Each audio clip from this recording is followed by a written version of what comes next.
What happens to a person who's seen so many atrocities, so much terrible violence, that it seems to stop affecting them altogether? That is the question at the root of the Coen brothers' 1996 film, Fargo. Claiming to be based on a true story, though that claim is very much false, the Coen brothers' Fargo presents as a film that contradicts itself on the surface. It's a movie with some of the most grisly violence captured on the big screen. Yes, I'm looking at you, wood chipper. But at the same time, the mannerisms of the comically positive Minnesotans that make up the film's characters add an odd element of comedy to an otherwise very dark story.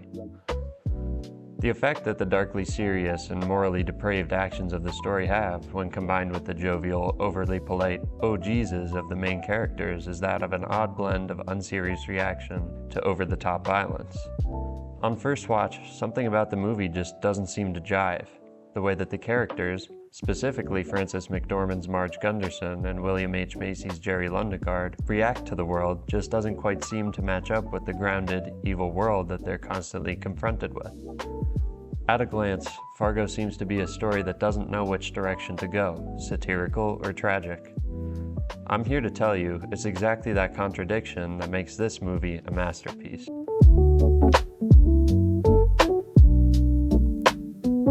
The key to getting at what the Coen brothers wanted to accomplish by creating Fargo comes in the very first image the movie presents. This is a true story, the disclaimer reads. The events depicted in this film took place in Minnesota in 1987. At the request of the survivors, the names have been changed. Out of respect for the dead, the rest has been told exactly as it occurred. This disclaimer is patently false. There was no Minnesotan tragedy in 1987 that follows the arc of the movie in real life. So, why include it? What better way is there to address that question than to go straight to the source? In an interview with Cinephilia and Beyond, the Coen brothers were asked that very same question. Their response was that, in warning viewers that we had found our inspiration from a real story, we were preparing them not to view the film like an ordinary thriller. That response answers what their aim was in including the false disclaimer, but it doesn't dig into one more serious question.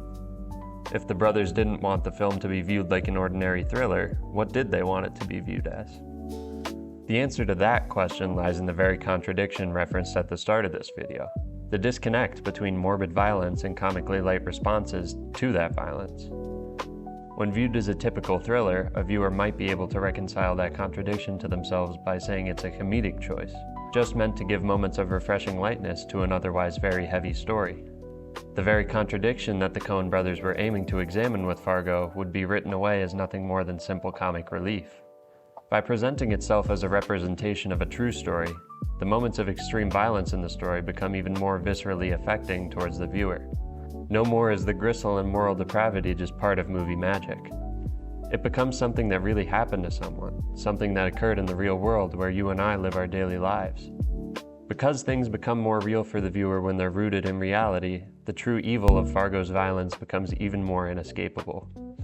When the violence of a film becomes affecting on a personal level, it no longer makes narrative sense to have light reactions from characters to serve purely as comic relief. In a true crime documentary about horrific crimes, there's no place for laughter.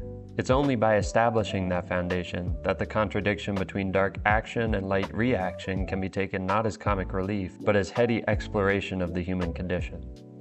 Still, while the wrongness of the unserious way the characters confront this violence is evident, it still has to be believable.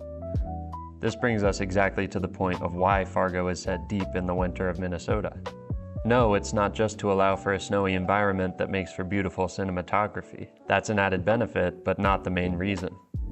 Yes, there's merit to the idea that the starkly cold and barren landscape reflects the starkly cold and barren morality of the world of Fargo. But yet again, that's not it. The reason that Fargo takes place in Minnesota, the whole reason that the overly polite and positive views of the characters works, is because Minnesotans have a reputation for being overly polite and positive. Minnesota is one of the only places where the dialogue and reactions of the characters make sense, while keeping that grounded, gritty feel of the film believable. Every element in the movie was decided to protect its main contradiction. There are arguably two main characters in Fargo, with one being policewoman Marge Gunderson and the other being car dealer Jerry Lundegaard. Both of these characters have an argument for being the main character, and in accordance with the contradiction of the film, the foundation of each character is rooted in meek politeness and positivity. The main difference between them, and the core of what Fargo attempts to communicate, is that Marge embraces the absurdism of the violence of her world and rises to overcome it, while Jerry falls victim to the weight of what he's done. The two are foils in their brand of nicety, and the arc of the film serves to bring to light the consequences that each respective outlook brings. Jerry, for all his politeness, has his downfall brought about because he can't cope with the world as it is. He's simply not content in his loving family and stable job. He's gnawed at constantly by the feeling of inferiority he gets from both his wife and his father-in-law's financial dominion over him. The whole plot of his defrauding of the company's cars and kidnapping of his wife was a desperate attempt to remedy that financial disparity. In other words, his innate positivity was overcome by the negative emotions surrounding his own self-worth, and because of his inability to accept and love what he already had, he lost everything. Marge Gunderson, for her part, functions to show the exact opposite. She constantly takes every possible thing that could bring her down, of which there are many, and she overcomes them with her stubbornly unerring contentedness.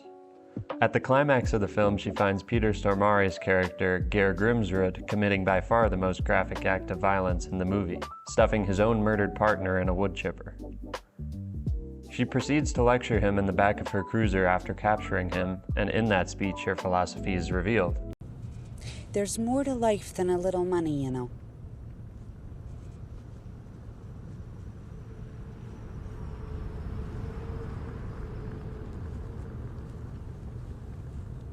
Don't you know that?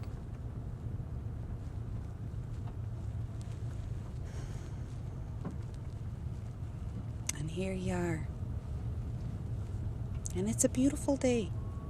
As if this speech wasn't an obvious enough indication of what the character of Marge Gunderson is meant to represent, the Coen brothers double down and give her another speech to showcase her fundamental goodness. Not only that, but this speech is the closing scene to the movie.